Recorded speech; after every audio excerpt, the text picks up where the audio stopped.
नमस्कार मित्रों, एक बार फिर से आप सभी का स्वागत है आपके अपने YouTube channel student classes Prayagraj में।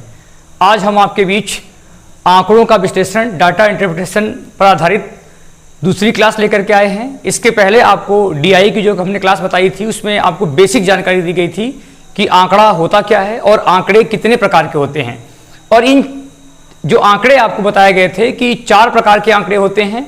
पहला प्रकार था आपका पाई चार्ट, दूसरा था आपका आयत चित्र, तीसरा था रेखा चित्र और चौथा था सारणियन।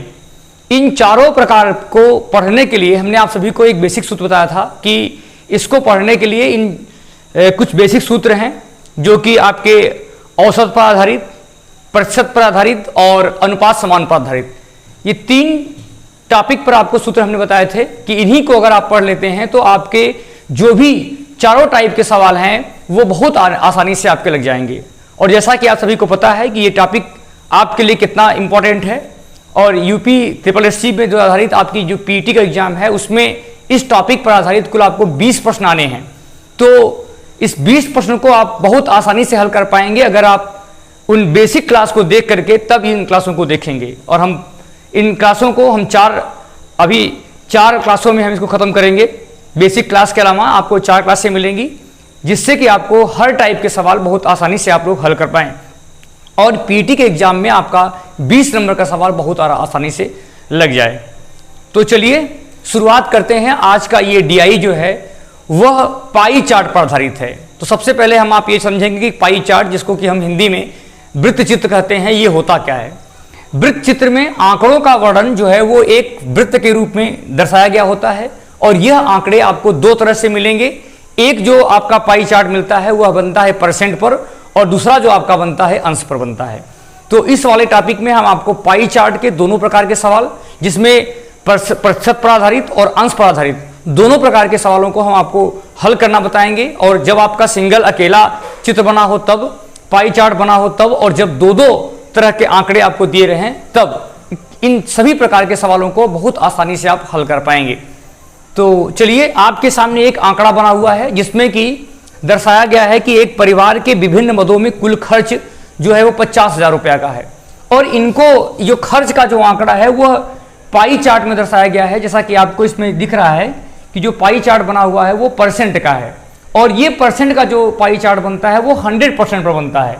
तो इसमें दिया गया है कि मकान किराए पर खर्च वह 20% करता है, भोजन पर उसका खर्च 30% है, विविध पर उसका खर्च 5% है, ईंधन पर वह 15% खर्च करता है, शिक्षा पर उसका खर्च जो है 18% है और वस्त्र पर वह 12% खर्च करता है। इसका मतलब यह है कि प्रति 100 रुपये में उसके द्वारा किए गए खर्च को ये पाई चार्ट द्वारा दर्शाया गया है और उसका जो कुल खर्च है वह 50,000 रुपया है।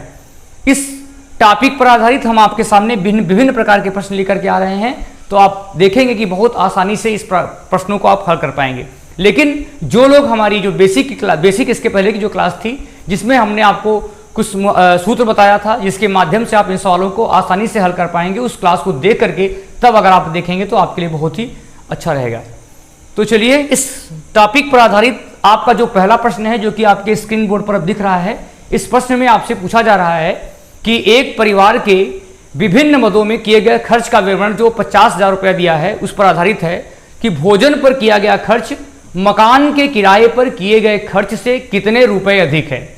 और आपके सामने ये 4 विकल्प हैं। पहले विकल्प में दिया है 3,000 रुपया, दूसरे विकल्प में आपका मान दिया है 5,000 रुपया, तीसरे विकल्प में आपका मान दिया है 7,500 और चौथे विकल्प में आपका मान 6,000 रुपया दिया है। जैसा कि हमने आपको पहले ही बताया था कि जो ये आंकड़ा जो आपका बना है वो 100% पर बना है और कुल खर्च आपका कितना है 50,000 रुपया। तो सबसे पहले हम क्या करेंगे कि 100% बराबर आपका दिया है 50,000। अब आपको क्या करना है, इसमें 1% की वैल्यू लेना है। तो आप देखेंगे डबल जीरो आपका कट जाएगा तो जो आपका मान आएगा वो 1% का मान आपका 500 रुपया आ गया। अब अगर आपको अलग अलग कोई मान पूछता है तो जो भी मान पूछेगा आपको उस मान में 500 का गुणा करना है। लेकिन चूंकि इस सवाल में आपसे पूछा क्या गया था कि भोजन पर किया गया खर्च किराए से कितने रुपए अधिक है, तो इसमें इसका मतलब है जब कोई मान किसी से कितना अधिक है या कितना कम है ये पूछा जाए तो हमको क्या करना है, उसको माइनस करना है। तो भोजन पर किया गया खर्च जैसा कि आपको दिख रहा है कि 30% है और मकान के किराए पर किया गया खर्च आपका 20% है। तो सबसे पहला काम आपको क्या करना है कि इस 30% और 20% को आपको माइनस करना है। तो आपका मान जो आएगा वो 10% आएगा। जैसा कि आपने देख ही लिया कि 1% की वैल्यू आपकी 500 है, तो अगर आप 10% निकालेंगे तो 10% का मान आपको 10 में 500 का गुणा करना है, तो आपका जो मान आएगा वह 5000 रुपया आएगा। जैसा कि आपको विकल्प नंबर दूसरे में 5000 दिख रहा है। तो अब आप देख सकते हैं कि बहुत आसानी से आप इन सवालों को हल कर लेंगे, लेकिन थोड़ी सी आपको इनको बेसिक जो क्लास है उसको देख करके तब देखेंगे तब। तो चलिए, जैसा कि आपके विकल्प नंबर सी में दिया है और आप इस प्रश्न को बहुत आराम से अब हल कर पाएंगे। चलिए अब हम बढ़ते हैं आपके अगले प्रश्न की तरफ, और ये जो प्रश्न आपको बोले जा रहे हैं वो इसी पाई चार्ट पर आधारित है। और ये अगला जो प्रश्न है जो आपको स्क्रीन बोर्ड पर दिख रहा होगा, इस प्रश्न में आपसे पूछा गया है कि भोजन पर किया गया खर्च किन दो मदों पर किए गए खर्च के बराबर है। अब आपके सामने ये 4 विकल्प है। पहला दिया है ईंधन और शिक्षा, दूसरे विकल्प में आपका मान दिया है मकान का किराया और वस्त्र, तीसरे में आपका मान दिया है वस्त्र और शिक्षा, और चौथे में आपका जो मान दिया है विविध और वस्त्र दिया है। तो सबसे पहले आपको यह ध्यान देना है कि भोजन पर किया गया खर्च का जो परसेंट है वो क्या है। तो आप देख सकते हैं कि भोजन पर किया गया जो खर्च है वो 30% है। अब हमको ऐसा दो मान ढूंढना है जिसका योग करने पर आपका मान 30 आ जाए। तो अब आपको देखना है कि यहाँ पर जो है वस्त्र और शिक्षा, जैसा कि आपके विकल्प नंबर तीसरे में आपका मान दिया है कि वस्त्र और शिक्षा पर किया गया खर्च, आप देख सकते हैं कि 18 और 12 का जब आप योग करेंगे, 18 और 12 का जब आप योग करेंगे तो यहाँ भी आपका मान 30% ही आएगा। अब आपको यहाँ पर मान निकालने की जरूरत नहीं है कि 1% की वैल्यू 500 है तो 15,000 रुपया अगर पूछा होता तब आप निकालते, लेकिन सिर्फ इसमें पूछा गया है कि शिक्षा पर किया गया खर्च किन दो मदों पर, भोजन पर किया गया खर्च किन दो मदों पर किए गए खर्च के बराबर है। तो आपको यही देखना है कि जो 30% है वो अकेला है और किन दो मानों को मिलकर के हमारा मान 30 हो रहा है। तो आप देख सकते हैं कि इसमें जो आपका मान है वह वस्त्र और शिक्षा मिला करके आपका 30 हो रहा है। तो आपका ये विकल्प नंबर तीसरा आपको सही होगा। चलिए, हमें उम्मीद है कि इस प्रकार के प्रश्न अब आप बहुत आसानी से हल कर पाएंगे। चलिए, अब आपके सामने जो अगला प्रश्न जा रहा है उस प्रश्न पर पूछा गया है कि मकान के किराए तथा विविध पर किए गए खर्च का योग, ध्यान से सुनिएगा सवाल को, कि मकान के किराए और विविध पर किए गए खर्च का योग ईंधन पर किए गए खर्च का क्रमशः क्या अनुपात है। अब आपको यहीं पर ध्यान देना है कि क्रमशः कहने का मतलब है जिस क्रम से बोला जाएगा और उसी क्रम में आपको लगाना है। इसमें दो चीजें एक साथ जुड़ेंगी, मकान का किराया और विविध। तो आप देख सकते हैं कि मकान का किराए का जो मान है वो 20% है, तो मकान का किराया आपका 20 है और विविध का खर्च आपका 5 है। अब आपसे पूछा जा रहा था इसका जो खर्च है वह ईंधन पर किए गए खर्च, ईंधन पर जैसा कि आप देख रहे हैं कि ये 15% का खर्च हो रहा है। अब आपको देखना है कि यहाँ पर आपका मान 25% है और यहाँ पर आपका मान 15% है। अब आपको क्या करना है, परसेंट दोनों में है, उसको भूल जाइए, इसको आप काट दीजिए। अब आप देखेंगे कि 5 पचम 25 और 5 तिहाई 15। जैसा कि आपको हमने बेसिक क्लास में बताया था कि जब आपका अनुपात का सवाल हो तो आपको क्या करना है कि सरल करना है, और सरल करने के लिए आपको एक ही मान से दोनों मान को आपको काटना है। अगर बहुत बड़े मान हो जाए तो हमने बताया था कि आप HCF निकालेंगे, अर्थात मस अपन निकाल करके उससे भाग देकर निकालेंगे, लेकिन चूंकि ये सरल छोटा सा मान था इसलिए हमने देखा कि यहाँ 5 से ये भी कट गया और 5 से ये भी कट गया, तो आपका जो रेशियो आया वो 5:3 का आया। जैसा कि आपके विकल्प नंबर तीसरे में आपको 5:3 दिख रहा है। आप चौथे में आपके सामने 4 विकल्प थे, पहला विकल्प था 3:5, दूसरे ऑप्शन में आपका जो मान दिया है वो 7:5 है, तीसरे में जो आपका मान है 4:3 है और चौथे विकल्प में आपका मान 5:3 है। तो अब आप देख सकते हैं कि जिस विकल्प में आपका 5:3 और चौथे विकल्प में ही है और वही आपका मान सही हो गया। लेकिन थोड़ी सावधानी बरतनी पड़ेगी, अगर आपका योग कर रहा है तो उन दोनों मानों को, जिनका 2 मान 3 मान जो भी हैं उनका हम योग करेंगे और जिस क्रम से आपका मान पूछा जाएगा उसी क्रम से हम उस मान को लिखेंगे। चलिए बढ़ते हैं अगले प्रश्न की तरफ, और हमें उम्मीद है कि अब इस प्रकार के प्रश्न आपके बीच जब भी आएंगे तो बहुत आराम से आप हल कर पाएंगे। अगला प्रश्न आपके बीच स्क्रीन पर दिख रहा होगा। इस प्रश्न में आपसे पूछा गया है कि शिक्षा और वस्त्र पर किए गए खर्च का योग कितने अंश का कोण बनाएगा। अब आपको यहीं पर ध्यान देना है, जैसा कि हमने आपको बेसिक क्लास में बताया था कि जब भी आपको प्रतिशत का ट्रांसफर अंश में करना हो, हमने आपसे बताया था कि प्रतिशत को बदलना हो अंश में तो आपको गुणा किससे करना है। तो आप देखेंगे कि 100% की वैल्यू 360 अंश आती है, तो 1% की वैल्यू आपकी 360 बटे आपका 100 आएगा, और जब आप इसको काटेंगे तो आपका जो मान निकल के आएगा वो 18/5 आएगा। अब आप देख सकते हैं कि जैसा कि हमने बेसिक क्लास में आपको डिटेल से बताया था कि जब भी किसी भी मान को आपको, जब भी आंकड़ों का मान हो और पाई चार्ट का मान हो और आपको प्रतिशत का ट्रांसफर अंश में करना हो तो आपको करना क्या है, 18/5 से गुणा करना है। तो आपके सामने जो प्रश्न था, शिक्षा पर शिक्षा और वस्त्र पर किए गए खर्च का योग पूछा जा रहा था और उसका बनने वाला जो है वो कोण पूछा जा रहा था। तो शिक्षा आप देख सकते हैं कि शिक्षा पर आपका 18 है और वस्त्र का जो आपका मान है 12 है। तो योग कह रहा है तो हम क्या करेंगे, इन दोनों मानों का योग कर देंगे और आप देख सकते हैं कि ये जो मान आया आपका वो 30% आया। लेकिन हमें जो पूछा गया है प्रश्न, उसमें यह पूछा गया है कि वो अगर इसमें जो पाई चार्ट बनता हो वो अंश वाला बनाया जाए तो कितने डिग्री का कोण बनेगा। जैसा कि आपके सामने हमने दिखा भी दिया कि जब भी आपको प्रतिशत का ट्रांसफर अंश में करना हो तो आपको 18/5 से गुणा करना होता है। तो आप देखेंगे कि 30% को जब आप बदलेंगे अंश में तो आपका मान जो आएगा 5 छंग 30, 18 छक्का 108। अब आपके सामने जो मान 108 अंश का दिख रहा है वही आपका विकल्प सही है। जैसा कि आपके सामने ये 4 विकल्प हैं। पहले विकल्प में आपका मान 108 अंश, दूसरे में आपका मान 120 अंश, तीसरे में आपका मान 90 अंश और चौथे विकल्प में आपका मान 135 अंश दिख रहा है। तो आप देख सकते हैं कि आपका जो मान आया वो 108 अंश आया है और वह पहले ही विकल्प में आपका मान दिया गया है। तो आप देख सकते हैं कि इस प्रकार के प्रश्न जब भी आपके बीच आएंगे थोड़ी सावधानी बरतनी है, किस प्रकार से आप 1% का मान निकालेंगे और कैसे आप अंश को बदलेंगे परसेंट में या परसेंट को अंश में कैसे ट्रांसफर करेंगे। चलिए अब आपके बीच अगला प्रश्न जा रहा है जो कि इसी पाई चार्ट पर आधारित है और यह प्रश्न आपसे पूछा गया है कि सर्वाधिक खर्च और न्यूनतम खर्च में कितने परसेंट का अंतर है, कितने रुपए का अंतर है, परसेंट नहीं है। तो सबसे पहले हम क्या देखेंगे कि सर्वाधिक खर्च आपका कितना है। जैसा कि आप देख रहे हैं कि सर्वाधिक खर्च उसी में होगा जिसका अंश आपका जो परसेंट का मान जिसका अधिक होगा। तो सर्वाधिक खर्च उसका भोजन पे था जो 30% था और सबसे कम खर्च उसका वो विविध पे था जो 5% था। तो आप देखेंगे कि इन दोनों के बीच का डिफरेंस जो है वो 25% आया। अब आपको देखना है कि 25% जो आया है, अगर आपसे पूछा जाता कि 25% जो आया है उसमें पूछा जा रहा है कि कितने रुपया है।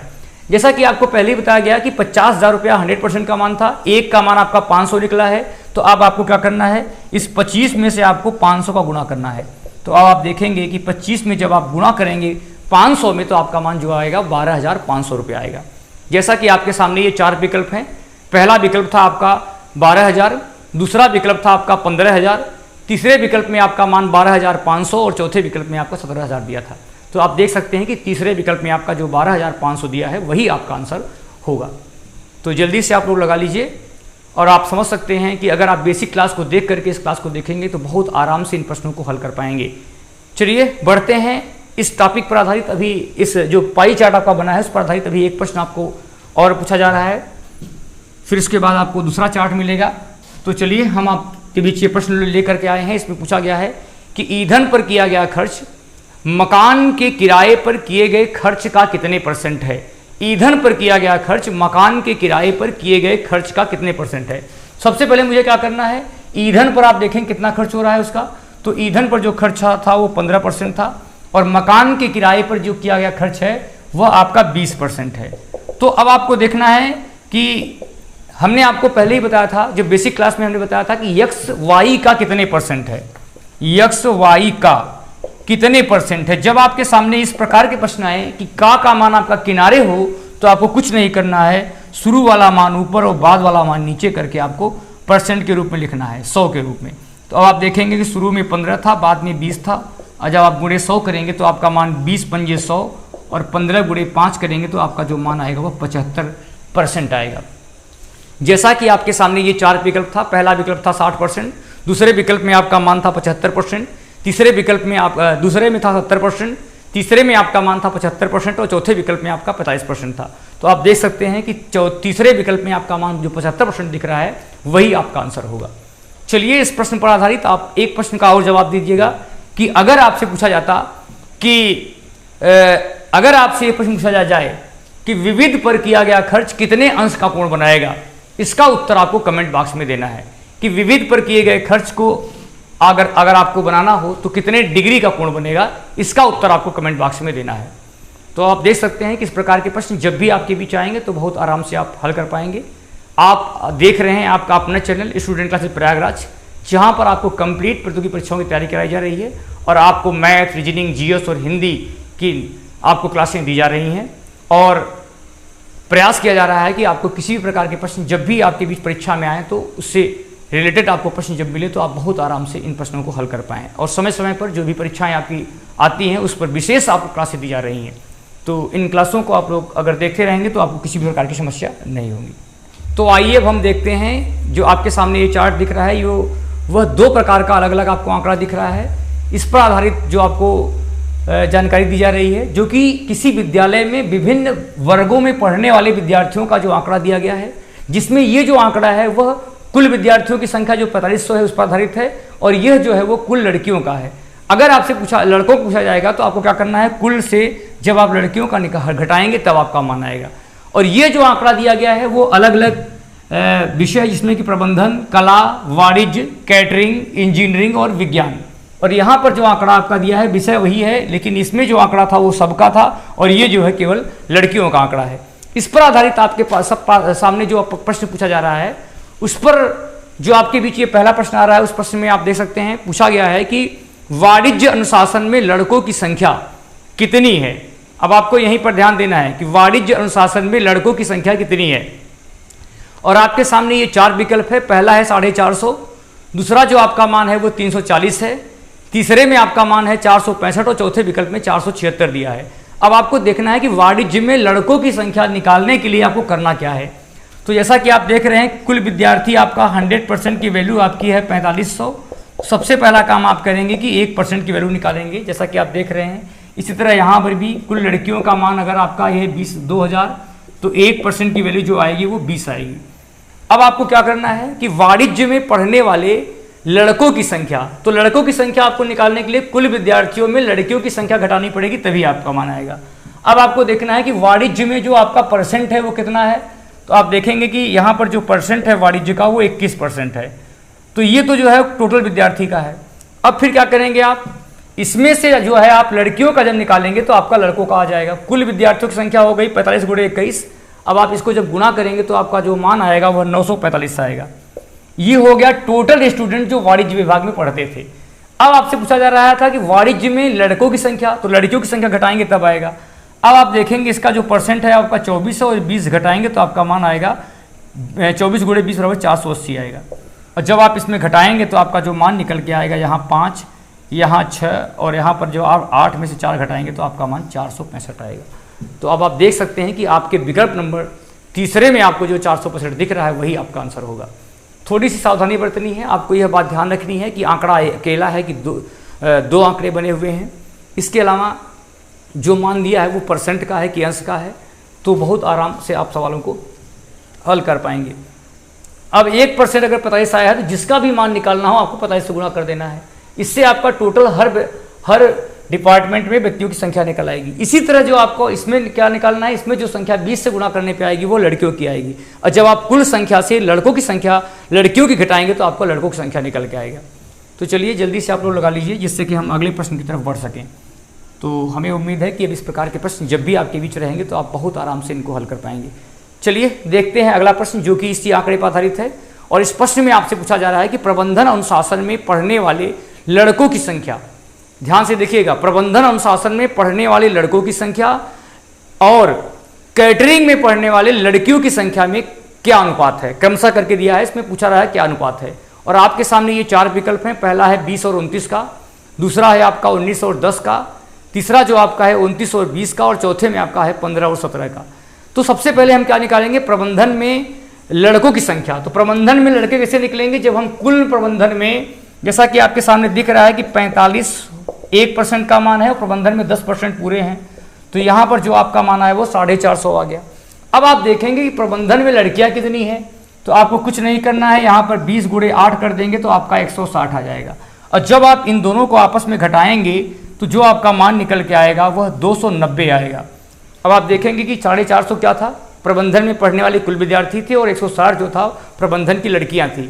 और आपसे पूछा गया था कि प्रबंधन में लड़कों का, तो प्रबंधन के लड़के कैसे निकलेंगे, जब हम पूरे प्रबंधन में लड़कों से लड़कियों की संख्या को हम प्रबंधन वाले में से घटाएंगे तब आपका मान आएगा। अब आपसे पूछा जा रहा था कि कैटरिंग में पढ़ने वाली लड़कियों की संख्या, तो कैटरिंग में देख सकते हैं आपका 10% दिया है, और लड़कियों का जो मामला था वो 10% है, तो 20 से आप गुणा करेंगे तो आपका मान 200 आएगा। इसमें कुल से मतलब नहीं है। अब आप देखेंगे कि यहाँ पर आपका 290 और यहाँ पर आपका 200, जब आप इन मानों को काटेंगे तो जो आपका मान आएगा वो 29:20 के रूप में आएगा। जैसा कि आपको विकल्प नंबर तीसरे में आपका 29 और 20 के रूप में मान दिख रहा है। तो इस प्रकार के प्रश्न जब भी आपके बीच बनेंगे, थोड़ी सावधानी अगर आप बरतेंगे कि टोटल दिया गया है कि लड़कियों का दिया है कि लड़कों का दिया है, या लड़कों की संख्या कैसे निकलेगी, जब कुल विद्यार्थी से हम लड़कियों का निकालेंगे घटाएंगे तब आपका मान आएगा। तो चलिए लगाते रहिए, हमें उम्मीद है कि अब इस प्रकार के प्रश्न अब आपके बीच जब भी आएंगे तो आप इन प्रश्नों में बहुत कोई गलती न करते हुए आप तुरंत इन प्रश्नों का उत्तर दे पाएंगे। जैसा कि आप सभी जान रहे हैं कि आपके एग्जाम जो कि पीटी का एग्जाम है उसमें बहुत इंपॉर्टेंट रोल अदा करेगा ये टॉपिक, और आप समझ सकते हैं कि 20 नंबर किसी भी टॉपिक में बहुत इंपॉर्टेंट रखते हैं, और जहाँ तक एक एक नंबर की लड़ाई है वहाँ 20 नंबर आपका इस पाई चार्ट को अगर मेरी पूरी क्लास को आप देख लेंगे तो आपकी मुट्ठी में होगा, और जब भी आप एग्जाम देने जाएंगे तो आप पूरा का पूरा करके आएंगे। अब आपके बीच ये जो प्रश्न आ रहा है उस प्रश्न में आपसे पूछा जा रहा है कि वाणिज्य अनुशासन में पढ़ने वाली लड़कियों की संख्या का कला अनुशासन में पढ़ने वाली लड़कियों की संख्या के बीच कितने अंश का कोण बनेगा। अब आपको यहाँ पर ध्यान ये देना है कि दोनों में लड़कियां ही हैं, वाणिज्य में भी और कला में भी। तो कुछ नहीं करिए, आप यहाँ पर आप क्या देखेंगे, वाणिज्य में था 24 और कला में था आपका 10, तो यहाँ पर आपको 24 में से आपको 14 घटाना है, तो आपका जो मान आएगा वह 10% आएगा। अब आपको यहाँ पर इस मान को नहीं लगाना है, केवल हमको लड़कियों का पूछा गया था और दोनों के बीच का डिफरेंस पूछा गया था और अंश में पूछा गया था। जैसा कि हमने आपको पहले ही बताया था कि जब भी आपको परसेंट को ट्रांसफर करना हो अंश में, तो आपको करना क्या है, 18/5 से गुणा करेंगे, तो जो आपका मान निकल के आएगा 18 दूनी 36 अंश के रूप में आएगा। और आप देख सकते हैं कि आपके सामने जो 4 विकल्प था, पहले विकल्प में आपका मान था 54 अंश, दूसरे विकल्प में आपका मान था 36 अंश, तीसरे में आपका मान था 90 अंश, चौथे में 18 अंश। तो आप देख सकते हैं कि दूसरे वाले विकल्प में जो आपका 36 अंश दिया है वही आपका आंसर होगा। थोड़ी सावधानी बरतनी है, यह बात ध्यान रखना है कि क्या केवल लड़कियों का मान है कि लड़कों का निकलना है। जब भी लड़कों का मान पूछा जाएगा इस वाले ग्राफ में आपको ध्यान देना है कि कुल विद्यार्थी की संख्या में से हमको लड़कों की संख्या निकालने के लिए लड़कियों की संख्या में हमको माइनस करना पड़ेगा, और अगर विभाग अलग अलग है तो हमको अलग अलग उन मानों को निकाल करके तब हल करना होगा।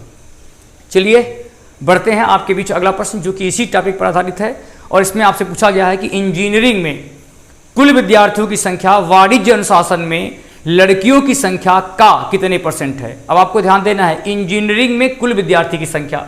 सबसे पहले आपको क्या काम करना है कि इंजीनियरिंग में कुल जो परसेंट था वो कितना था, 8%, और 1% की वैल्यू यहाँ 45 है।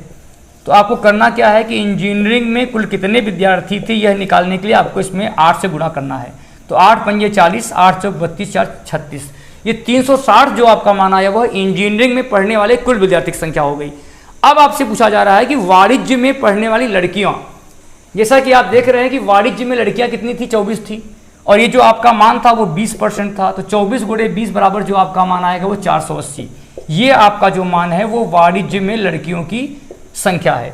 और आपसे पूछा जा रहा था कि इंजीनियरिंग में पढ़ने वाले कुल विद्यार्थियों की संख्या वाणिज्य में पढ़ने वाले लड़कियों की संख्या का कितने % है। थोड़ा आपको यहीं पर जोर देना है कि अगर हमने बताया था कि x y का कितने % है, तो आपको कुछ नहीं करना है, x बटे y गुणे 100 कर देना है। अब आप देख सकते हैं कि x का मान 360 गुणे 100 बटे आपका मान 480 है। तो जब आप इसमें काटेंगे 12 × 36, 12 चौक 48, तो यहाँ पर जो आपका मान निकल के आएगा वो 75% आएगा। जैसा कि आपके सामने ये 4 विकल्प हैं, पहला विकल्प है आपका 70%, दूसरा है आपका 78%, तीसरे में आपका मान दिया है 74%, और चौथे विकल्प में आपका मान 75% दिया है। तो इसको आप लोग जल्दी से हल कर लीजिए, और इसी प्रश्न में आपको एक प्रश्न का और जवाब देना है जो आपका ये 75% निकल के आया है। अगर उसका मान आपको अंश में बताना होता तो आपको इसका उत्तर कमेंट बॉक्स में देना है कि वह जो अंश होता वो कितने अंश का कोण बनता। तो इसका उत्तर आपको कमेंट बॉक्स में देना है। चलिए इसी प्रकार से अगर आप इन प्रश्नों को सावधानीपूर्वक ध्यान दे के लगाएंगे तो आपके बीच ये 20 नंबर बहुत ही आसान हो जाएंगे। चलिए अब हम आपके बीच एक अगले ग्राफ की तरफ बढ़ते हैं। आइए अब हम एक पाई चार्ट के एक अगले टॉपिक, जिसमें कि आपको पाई चार्ट जो बना है वो अंश पर आधारित है, इस पर आधारित हम आपके बीच ये प्रश्न लेके आए हैं। सबसे पहले आपको ये देखना है कि ये कुल 7200 मजदूरों का आंकड़ा दिया है जो शहर के विभिन्न व्यवसायों में लगे हुए हैं, और जो इनका आंकड़ा है वो अंश में दर्शाया गया है। तो आपके सामने जो आंकड़ा आपको दिख रहा है इसमें 115 अंश जो है वो वाणिज्य के लिए बना हुआ है, 35 अंश आपका व्यवसायिक है, 60 अंश जो है वो अन्य व्यवसाय में लगे हुए हैं, 85 अंश विनिर्माण क्षेत्र में लगे हुए हैं, और 25 अंश निजी सेवा, और 40% आपको परिवहन सेवा में लगे हुए व्यक्ति हैं। तो अब आपको यहीं पर ध्यान देना है कि जो आपका आंकड़ा बना हुआ है वह जो बना हुआ है वो अंश पर है, न कि परसेंट पर। अगर ये परसेंट पर होता तो 100% होता, लेकिन चूंकि अंश पर है तो आपको देखना है कि एक अंश जो जो एक चक्कर में जो कोण बनता है वो 360 अंश का होता है। सबसे पहला काम क्या करना है, कुल अगर आपकी संख्या दी गई है 7200 तो आपकी जो तुलना होगी वो 360 अंश से होगी। तो अब आपको करना क्या है कि एक अंश का मान निकालना है, तो आपका जो मान आएगा वो 20 अंश आ जाएगा। एक अंश का मान आपका 20 आ गया है संख्या के रूप में। अब आपको इसी पर आधारित जिसका मान पूछा जाएगा आपको क्या करना है, 20 से गुणा देना है। तो चलिए अब आपके बीच जो प्रश्न पूछा जा रहा है इसमें पूछा गया है कि विनिर्माण क्षेत्र में लगे हुए मजदूरों की संख्या वाणिज्य में लगे हुए मजदूरों से कितनी कम है। अब आपको यहाँ पर ध्यान देना है कि जो आपका आंकड़ा है उसमें आपके सामने जो विकल्प दिया है वो 4 विकल्प है। पहला है 500, दूसरा है आपका 400, तीसरे में 600 और चौथे विकल्प में आपका 750 दिया है। तो विनिर्माण क्षेत्र में लगे हुए मजदूरों की संख्या वाणिज्य में लगे हुए मजदूरों से कितने % कितना कम है। तो आप देख सकते हैं कि विनिर्माण में आपका 85 है और वाणिज्य में जैसा कि आप देख सकते हैं कि वाणिज्य में आपका जो है 115 है। तो सबसे पहला आपको काम क्या करना है, 115 अंश में जब 85 अंश आप घटाएंगे तो जो आपका मान निकल के आएगा वो 30 अंश आएगा। अब आपको करना क्या है, एक अंश का मान आपका 20 है, जब आप 30 अंश निकालेंगे तो 30 × 20 करेंगे तो आपका मान जो आएगा वो 600 आएगा। जैसा कि हमने आपको पहले ही बताया कि कुल मान आपका जो दिया है वह 7200 है, तो 360 अंश का मान 7200, एक अंश का मान आपका 20 आएगा। और आपने देखा कि जब हम विनिर्माण और वाणिज्य और विनिर्माण का डिफरेंस करेंगे तो आपका मान 30 अंश आएगा। एक अंश की वैल्यू 20 है, 30 अंश की वैल्यू आपकी 600 होगी। जैसा कि आपके विकल्प नंबर तीसरे में 600 दिख रहा है और वही आपका आंसर होगा। चलिए बढ़ते हैं अब अगले प्रश्न की तरफ। और आप देख सकते हैं कि अब इस प्रकार के प्रश्न जब आपके बीच आएंगे तो इनमें आप दिक्कत नहीं होगी और बहुत आराम से इन प्रश्नों को आप हल कर पाएंगे। और अगला प्रश्न जो आपके बीच जा रहा है उस प्रश्न में पूछा जा रहा है कि वाणिज्य और विनिर्माण में लगे मजदूरों की संख्या का अंतर कितने % है। तो सबसे पहले आपको क्या करना है कि वाणिज्य और विनिर्माण इन दोनों क्षेत्रों का जो आपका अंश में मान दिया है उसमें आपको घटाना है। तो आप देखेंगे कि वाणिज्य आपका 115 है और जो विनिर्माण जो आपका है वह आप देख सकते हैं कि 85 है। तो इन दोनों बीच का जो डिफरेंस होगा 115 और 85 का, तो आप देखेंगे कि जो आपका मान आएगा वो 30 अंश आएगा। अब आपको हमने जो बेसिक क्लास दिया था उसमें बताया था कि अगर आपको बदलाव करना हो अंश को प्रतिशत में तो आपको करना क्या है, 360 अंश का मान 100%, एक अंश का मान 100/360। जब आप इसको काटेंगे तो जो आपका मान निकल के आएगा वो 5/18 आएगा। अब आपको यहीं पर ध्यान देना है, जब आपको अंश का परिवर्तन प्रतिशत में करना हो तो छोटा वाला मान नीचे, बड़ा वाला मान नीचे, ऊपर, छोटा वाला ऊपर, बड़ा वाला नीचे, अर्थात आपको जो मान लिखा जाएगा वो 5/18 से गुणा होगा। अब आपको यहीं पर ध्यान देना है कि 30 अंश को बदलना है आपको % में, तो जो आपका मान आएगा वो 30 × 5/18 आएगा। तो आप देखेंगे कि 6 पंजे 30 और 6 त्रिक 18, जो आपका मान आया वो 25/3% आया। जैसा कि आप देख सकते हैं कि आपके सामने जो 4 विकल्प थे उन 4 विकल्पों में जो विकल्प नंबर पहला था वो 35/2% था, दूसरा जो मान था वो 25/3% था, तीसरे विकल्प में आपका मान 19/4% था और चौथे में 17/11। तो आप देख सकते हैं कि दूसरा विकल्प आपका है उसमें 25/3 जो आया है वही आपका आंसर होगा। थोड़ी सावधानी आपको बरतनी पड़ेगी और यह बात याद रखना होगा कि किस प्रकार से हम प्रतिशत का ट्रांसफर अंश में करते हैं या अंश का ट्रांसफर हम % में करते हैं। इस सवाल में लोग भ्रमित हो जाते हैं, तो आपको यह बात ध्यान देना है कि छोटे मान का परिवर्तन बड़े में करेंगे तो बड़ा ऊपर अर्थात 18 ऊपर 5 नीचे होगा, लेकिन जब आप बड़े मान का परिवर्तन अर्थात अंश का परिवर्तन आप % में करेंगे तो छोटा वाला मान ऊपर अर्थात 5 ऊपर 18 नीचे होगा। तो हमें उम्मीद है कि अब इस प्रकार की आप गलती नहीं करेंगे और बहुत आराम से इन प्रश्नों को आप हल कर पाएंगे। चलिए अगला प्रश्न जो आपके बीच जा रहा है वो भी इसी पाई चार्ट पर आधारित है और इस प्रश्न में आपसे पूछा जा रहा है कि व्यावसायिक और अन्य व्यवसाय में लगे मजदूरों की संख्या का योग विनिर्माण में लगे मजदूरों की संख्या में क्रमशः क्या अनुपात होगा। अब आपको यहीं पर ध्यान देना है कि व्यावसायिक और अन्य व्यवसाय, तो आपके सामने जो मान दिया है व्यावसायिक ये है 35 और अन्य जो आपका मान दिया है 60 है। तो यहाँ पर आपको क्या करना है, 35 अंश और 60 अंश इन दोनों अंशों को आपको एक साथ जोड़ना है। और दूसरा जो आपका मान दिया है कि विनिर्माण, तो विनिर्माण जो क्षेत्र है उसमें आपका मान 85 अंश दिया गया है। तो इन दोनों मानों का आप योग करेंगे और यहाँ पर आप लिखेंगे, जब आप इनको काटेंगे तो 5 से काटने पर आपका मान यहाँ 19 और यहाँ 17 आएगा। जैसा कि आपके देख सकते हैं कि विकल्प नंबर दूसरे में 19-17 दिया गया है। आपके सामने 4 विकल्प थे, 17 और 13 का, 19 और 17 का, 15 और 17 का और 17 और 11 का। इसमें आपको कुल टोटल मान अलग अलग निकालने की जरूरत नहीं है। जब भी आपका मान % पूछे या जब भी अंश का मान पूछे या इस तरह के मान पूछे, या अनुपात का मान पूछे तो आपको एक्चुअल वैल्यू निकालने की जरूरत नहीं है। जो आपका परसेंट या अंश के मान के रूप में दिया है उसी से आप इस मान को हल कर सकते हैं।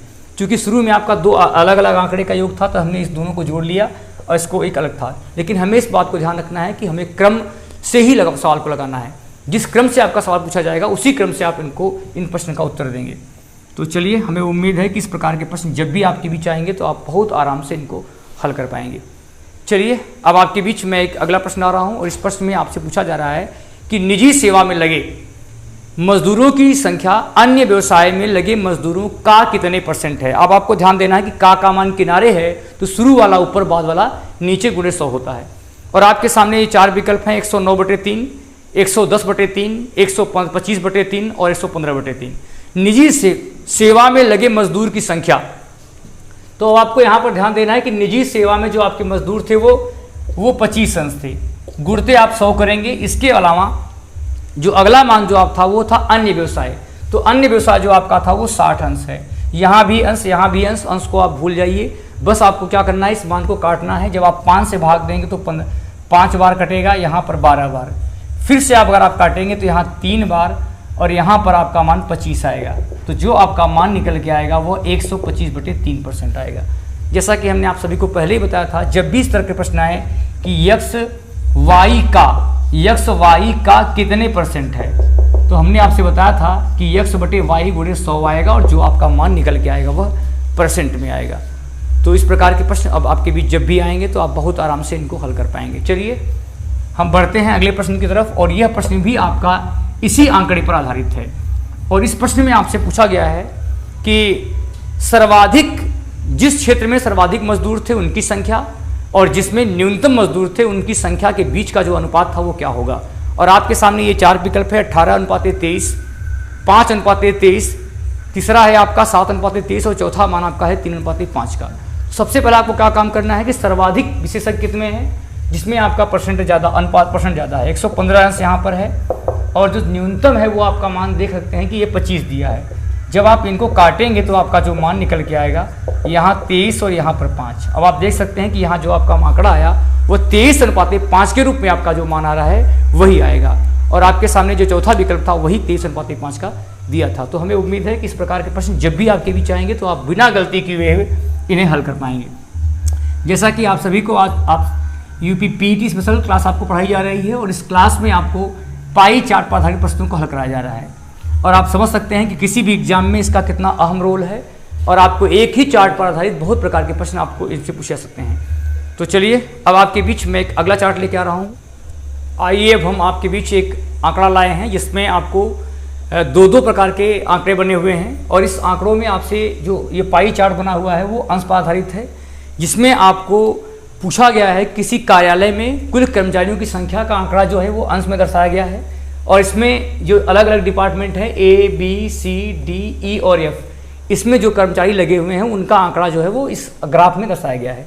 इसके अलावा इसमें पुरुष और महिलाओं की संख्या का जो अनुपात दिया गया है वह दिया गया है। और अब आपसे इसी आधारित प्रश्न आपसे पूछा जा रहा है। तो सबसे पहले आपको देखना है कि कुल कर्मचारी कितने थे, 440 थे, 1440 थे। तो आपको क्या करना है कि 360 डिग्री का मान आपको जब भाग देंगे 1 डिग्री का, तो आपका जब भाग देंगे तो आपका मान 4 आ जाएगा। तो जिसका भी मान निकालना हो अगर आप 4 से गुणा कर देते हैं तो कुल कर्मचारियों की संख्या आपकी अलग अलग आ जाएगी। और आपके सामने जो आंकड़ा दिया है ये जो है पुरुष और स्त्री का अनुपात है। विभाग ए में 5 और 4 का, विभाग बी में 3 और 2 का, विभाग सी में 4 और 5 का, विभाग डी में 2 और 1 का, विभाग ई में 7 11 और विभाग एफ में 5 और 7 का अनुपात पुरुष और स्त्री की संख्या में है। और आपसे प्रश्न पूछा जा रहा है कि ए में कार्यरत महिला की संख्या डी में कार्यरत पुरुष की संख्या में क्या अनुपात है।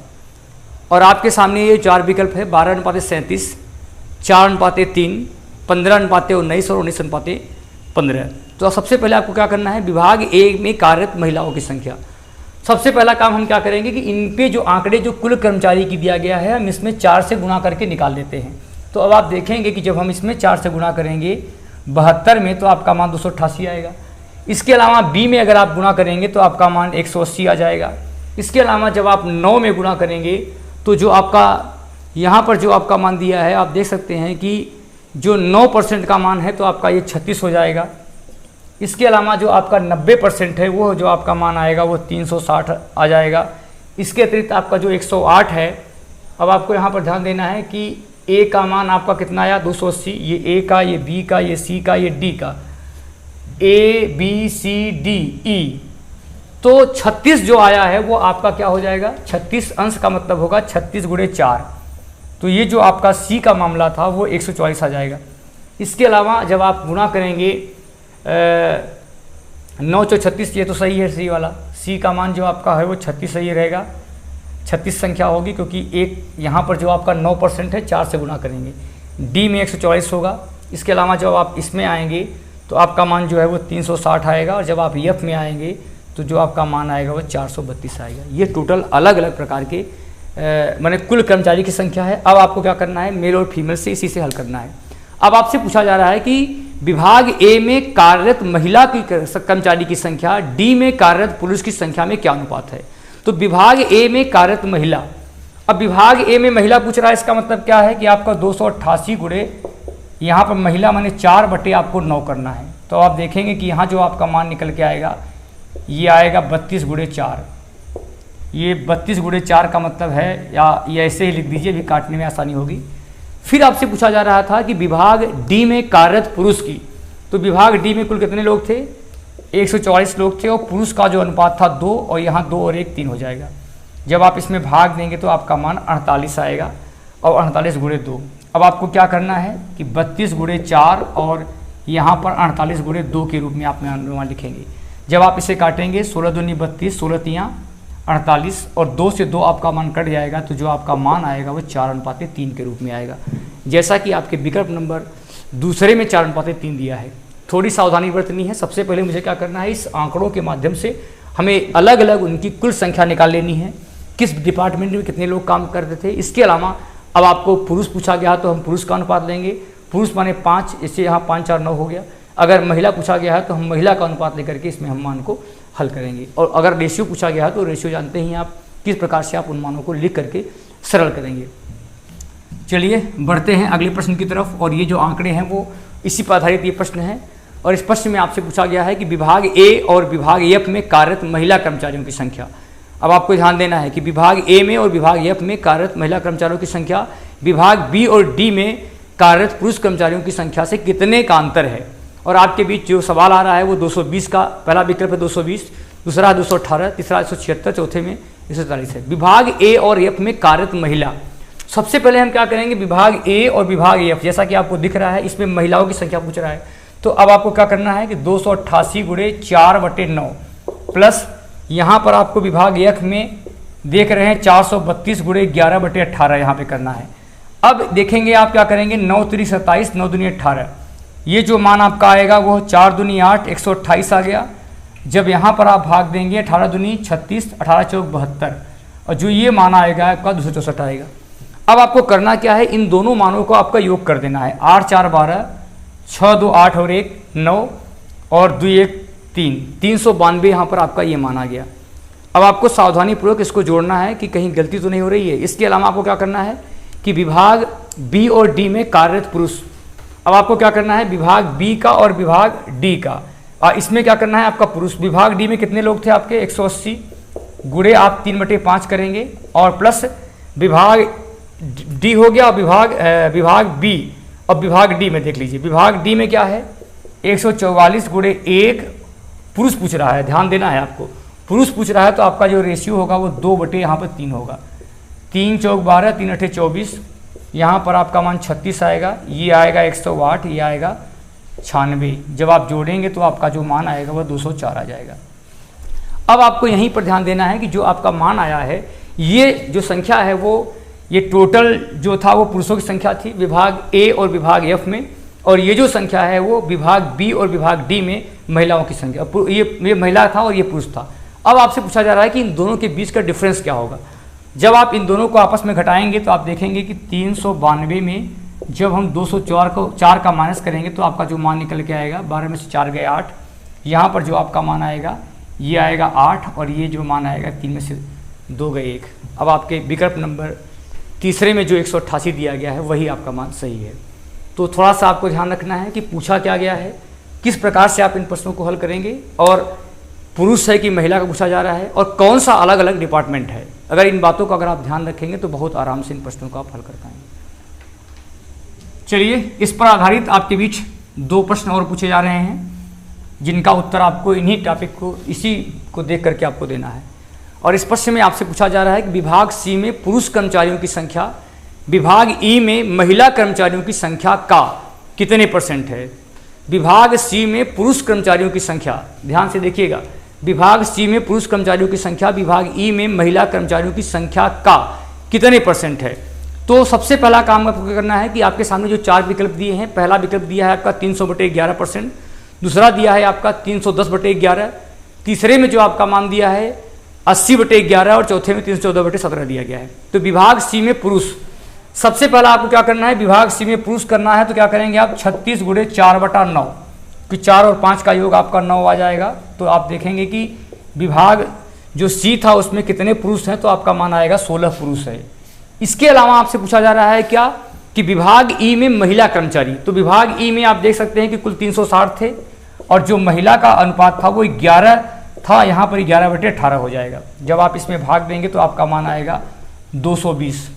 अब आपको क्या करना है कि हमने आपको पहले ही बताया था कि x y का कितने % है, और हमने कहा था कि अगर का मान किनारे हो तो शुरू वाला मान ऊपर, x का मान ऊपर माने x का मान ऊपर हो गया और y का मान नीचे होगा।